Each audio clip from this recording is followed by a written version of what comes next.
Dzisiaj ustawimy taki kolor bardziej czerwony, ponieważ tematem dzisiejszego odcinka jest fotografia w podczerwieni, czyli infrared. Dziś zabiorę Was w troszkę inny fotograficzny świat, dosłownie niewidzialny. Niewidzialny dla ludzkiego oka, ale widzialny dla filmów podczerwieni, bo będziemy robić zdjęcia na filmie Rolej infrared. Powiem Wam, że dawno nie przygotowałem się tak do odcinka jak dzisiaj. Zrobiłem dogłębny research, żeby zaznajomić się z tym tematem, bo nigdy wcześniej nie wykonywałem zdjęć w podczerwieni. Oczywiście wykorzystałem do tego prostotę aparatu otworkowego od Vermeer Cameras, do którego zamontujemy film w podczerwieni.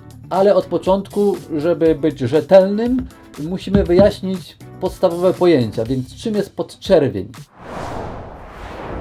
A więc podczerwień jest to światło, którego nie widzimy gołym okiem, ale jest ono obecne cały czas wokół nas. Jest ono zaraz za czerwonym kolorem tęczy i tutaj na tablicy właśnie Wam narysuję dokładnie gdzie. To są kolory tęczy, które widzi nasze oko.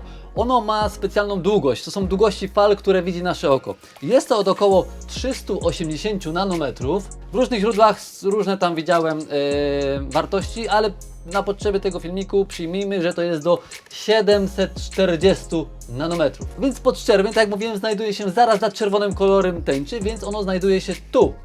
Tu się znajduje podczerwień. To jest światło widzialne, a tuż za światłem widzialnym znajduje się podczerwień, którego my niestety nie dostrzegamy. I ono się rozciąga do około 1400 nanometrów. Nasz film Rolej Infrared jest czuły na światło o długości fal od 380 do 820. Więc jak widzimy, nasz film jest czuły na światło widzialne oraz podczerwień. I aby zdjęcia wyszły w podczerwieni, musimy zablokować tę część światła widzialnego i aby docierało do naszego filmu tylko podczerwień. Jak to zrobić? Bardzo prosto, zakładając na obiektyw, w naszym przypadku akurat przed dziurkę, bo robimy zdjęcia aparatem otworkowym, zakładamy taki filtr IR. I on ma swoją też wartość. Mój filtr IR ma wartość 720. Co to oznacza? Że on blokuje całe pasmo widzialne do 720 nanometrów. Co to znaczy? Zapiszmy sobie tutaj. Do naszego filmu dociera jedynie ta część światła. Ta, czyli od 720 do 820 nanometrów. Nanometrów to wszędzie powinno być. Nasz film infrared z filtrem IR rejestruje tą podczerwień. W skrócie, jeżeli zamontujemy to nasz film ten widzi tylko tą część podczerwieni. A co jeżeli byśmy nie założyli filtru? Co się stanie z naszym filmem? To wtedy nasz film rejestruje całe pasmo widzialne i podczerwieni w fotografii czarno-białej, ale nie widzimy efektu podczerwieni. Warunkiem jest, aby zarejestrować naszą podczerwień, zamontowanie właśnie takiego filtra przed naszą dziurką czy obiektywem. Proste? Zrozumiałe? Wydaje mi się, że tak. Czy wiesz, że zanim fotografia w podczerwieni trafiła do świata sztuki, była ściśle tajną technologią wojskową? Film infrared był wykorzystywany już przez wojsko podczas II wojny światowej. Dlaczego? Bo potrafię ujawniać to, czego nie było widać gołym okiem. Na przykład zamaskowane pojazdy, które w świetle dziennym zlewały się z otoczeniem. Zieleń roślin odbija promieniowanie podczerwone, ale sztuczne maskowanie już nie. Dzięki temu żołnierze mogli szybko wykrywać pułapki i pozycje wroga. W związku z tym, że bardzo mało ludzi wykonuje zdjęcia na pinholu w podczerwieni, ciężko było doszukać się informacji na internecie, jak naświetlać ten film. Więc pierwsza rolka filmu niestety pójdzie, ale na przetestowanie i wymyśliłem, że wykonamy 4 naświetlania. Pierwsze na ISO 25 i będziemy zmniejszać ISO o 1 stopień, później 12, 6 i 3. Z takich typów, które jeszcze z internetu wyczytałem, to najlepiej robić zdjęcia ze światłem, czyli w tą stronę, nie pod światło, nie pod słońce, lub żeby to słońce było lekko z boku. No i oczywiście, żeby było dużo zielonego w kadrze, bo zielony zmieni nam się na biały. Czarna magia IR. Podczerwień widzi świat zupełnie inaczej. Niebo robi się czarne, a liście świecą na biało. To tak zwany efekt Wooda. A skóra w IR wygląda jak porcelana. Bez porów i bez cieni. To dlatego w portretach w podczerwieni ludzie wyglądają jak z innego świata. Okej, przyznajcie, że teraz wybrałem świetne miejsce do fotografii otworkowej na podczerwieni, ponieważ jest piękne, zielone zboże. To jest pszenica, która dopiero rośnie. Kwitnie tutaj piękny kasztan. pięknie zielono, a najlepiej zdjęcia wychodzą właśnie na podczerwieni, jeżeli jest dużo zielonego, jeszcze ze słońcem. No to kurde, lepszego kadru nie mogłem wybrać. Ok, zrobiłem naświetlanie 6 na ISO 6 i zostały mi jeszcze 3 zdjęcia. Wszystkie do końca naświetlamy na ISO 6. Widziałeś kiedyś film w podczerwieni? W filmie Dune Part 2 niektóre sceny zostały nakręcone z użyciem technologii w podczerwieni. Reżyser i operator chcieli oddać atmosferę planety o czarnym słońcu, gdzie brak światła widzialnego. Zamiast tradycyjnego czarno-białego obrazu zdecydowali się na użycie kamer rejestrujących światło podczerwone. Efekt? Kosmiczny, kontrastowy świat, który wygląda jak z innej planety. Wyczytałem w internetach, że najlepiej to wywołać w Rodinalu 1+50 przez 12 minut, także robimy to. I powiem Wam, dawno tak ochoczo nie kręciłem koreksem jak dzisiaj. Jestem mega ciekawy efektu. Mamy wywołaną testową rolkę infrared. Moje pierwsze zdjęcia w podczerwieni wyszły następująco. Te testowe naświetlania, wszystkie wyszły super, ale najlepsze wyszło na ISO 6. I całe szczęście, bo pozostałe zdjęcia na rolce naświetlałem właśnie na ISO 6. Ale jak widzicie, negatyw jest ten dość łaskawy, można by tak powiedzieć, bo jeżeli go nie doświetlimy, na przykład damy na ISO 25, zdjęcie jest ciemne, ale jeszcze coś tam widać. Można coś z tego wyciągnąć podczas obróbki. A jeżeli prześwietlimy, damy na ISO 3, no to też to nie wygląda źle. Bardzo podobają mi się te zdjęcia, w szczególności te, które wykonywałem później. Bardzo fajny na tych zdjęciach widoczny jest efekt poruszających się chmur na niebie, bardzo mi się to podoba. Te czernie są głębokie, kontrast jest bardzo duży, zielone liście drzew wyglądają jakby były w śniegu, są całe białe. I tak właśnie to powinno wyglądać na filmie podczerwieni, więc to jest super efekt, naprawdę bardzo mi się to podoba. Ale jedną gafę strzeliłem, a mianowicie kupiłem sobie u Chińczyka do ściągania wody z negatywów, bo nieraz podczas suszenia negatywów, jak wisi, zostają takie kropelki wody i one po wyschnięciu powodują, że widać te kropelki później po zeskanowaniu. Ściągnąłem wodę z negatywu i niestety porysował mi się cały negatyw z góry na dół, bo to się składa z takich wkładek, są takie wkładki silikonowe, które one ściągają wodę. I one były suche i może dlatego mi porysowały ten negatyw. Może powinienem to zrobić na mokro. Zamoczę najpierw w wodzie, a później ściągnąć wodę z negatywu. Jak ktoś wie, jak się z tym obchodzić, dajcie mi znać, bo jak nie, to wyrzucę do kosza. Bo po co mi porysowane negatywy? Uwaga! IR demaskuje fałszerstwa. IR to nie tylko sztuka, ale też detektyw. Fotografia IR potrafi ujawniać poprawki w obrazach, dokumentach czy podpisach. Niewidzialny tusz znika. Ukryte poprawki stają się widoczne. Dlatego IR to narzędzie konserwatorów, muzealników i śledczych. Światło, które widzi więcej niż oko. Idealna dzisiaj jest pora do robienia zdjęć w podczerwieni, ponieważ jest po prostu zielono, niebiesko i biało. Zieleń bardzo dobrze odbija promieniowanie podczerwone i wychodzi na zdjęcia wtedy bardzo biała. Chmury na niebie zostają białe, ale niebo jest czarne. To drzewko chciałem sfotografować, to tutaj. Tylko musimy złapać kadr nie pod słońce, tylko ze słońcem, czyli z drugiej strony musimy stanąć. Szukaj kadru, szukaj!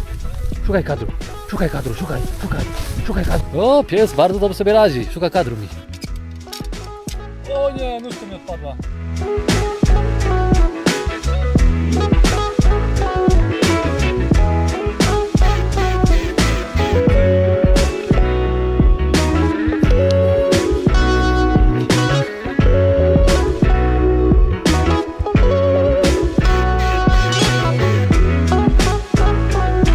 Tu jest fajne miejsce, bardzo podoba mi się, z tym drzewem, które uschło. No niestety nie ma liści, ale obok są drzewa, które mają zielone liście i będzie fajny efekt.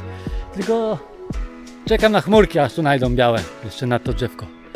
Byłoby jeszcze lepiej z chmurkami.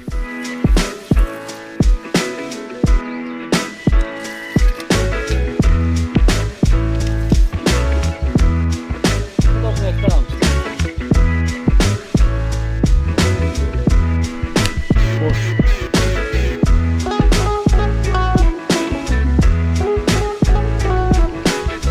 Teraz zrobimy coś innego zupełnie, a mianowicie zrobię sobie autoportret.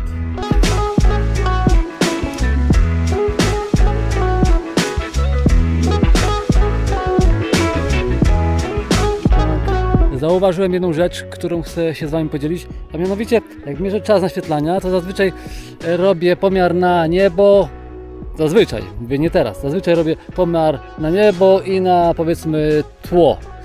i tak mniej więcej wyciągam średnią i na taki czas naświetlam. Tutaj, w związku z tym, że to jest film infrared, on na niebo, czyli niebieski kolor nie reaguje.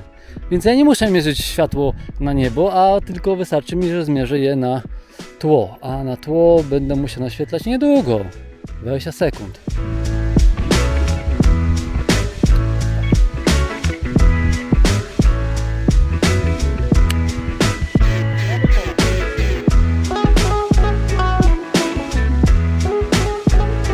Dobrze, mamy kolejne miejsce, bardzo fajne. Nie wiem, czy wyjdzie dobrze, bo jesteśmy w cieniu i ta zieleń nie jest tak dobrze podświetlona, ale spróbujemy, bo po prostu kadr mi się tutaj bardzo podoba.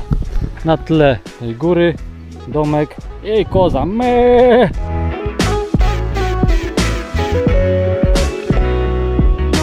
Właśnie naświetlamy kolejne zdjęcie i tutaj są takie fajne kwiaty, które nazywają się łubin i one mają niebieski kolor.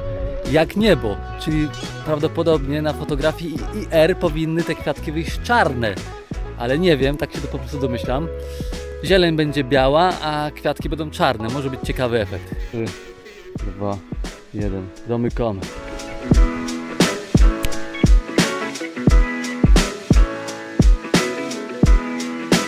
Kolejne przyzwoite miejsce do fotografii IR, bo mamy tutaj fajną polną dróżkę i drzewka, które na wietrze fajnie liście tutaj powiewają. Jedyna wada jest taka dzisiejszego dnia, że nie ma ładnych chmur białych na niebie, ale nie można mieć wszystkiego zawsze.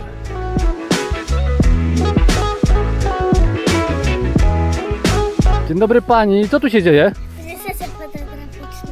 Tak jest, robimy zdjęcie na podczerwieni w tych pięknym, łubinowym, kwiatowym polu i Lidusia to będzie stała i będzie się kręciła podczas tego zdjęcia, tak? Jak baletnica piruety.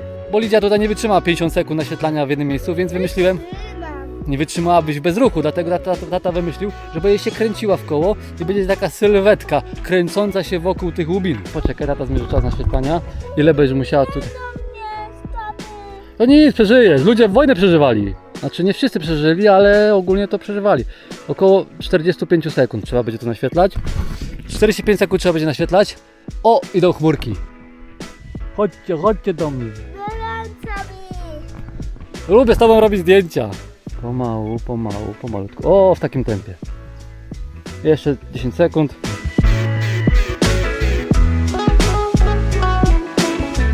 Niby zasada jest taka, że nie powinno się robić zdjęć pod światło infrared, ale kto głupiemu zabroni. Także spróbujemy zrobić takie zdjęcie pod światło, bo jestem ciekawy, jaki efekt wyjdzie. No, powinien ten efekt podczerwieni być mniej widoczny, niż gdybym to robił ze światłem. Jak nie przetestuję, to nie uwierzę.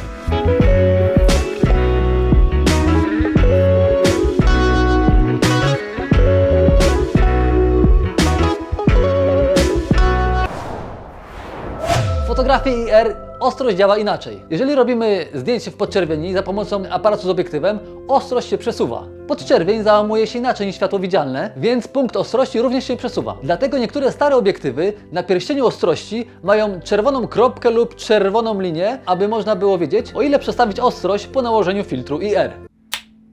To był naprawdę niesamowity eksperyment. Połączenie fotografii otworkowej z niewidzialnym światłem podczerwieni. Powiem Wam szczerze, podobało mi się to bardzo. Efekty przeszły moje oczekiwania. Jestem naprawdę zadowolony z tych zdjęć. Może również dlatego spodobała mi się ta fotografia podczerwieni, dlatego że również trzeba zwracać tutaj dużą uwagę, jak wędruje słońce, aby być w danym miejscu o odpowiedniej porze. I utwierdza mnie to po prostu w przekonaniu, że warto próbować nowych rzeczy. Ja nigdy nie próbowałem fotografii w podczerwieni i nie wiedziałem, że mi się to podoba. Dziś spróbowałem i okazuje się, że to bardzo mi się podoba i będę chyba częściej wykonywał zdjęcia w podczerwieni. Dajcie znać, co sądzicie, czy podobają Wam się zdjęcia w podczerwieni. Po raz pierwszy chyba poproszę o lajka, bo naprawdę postarałem się w tym filmie jak nigdy. To wszystko na dzisiaj, siemanko, cześć.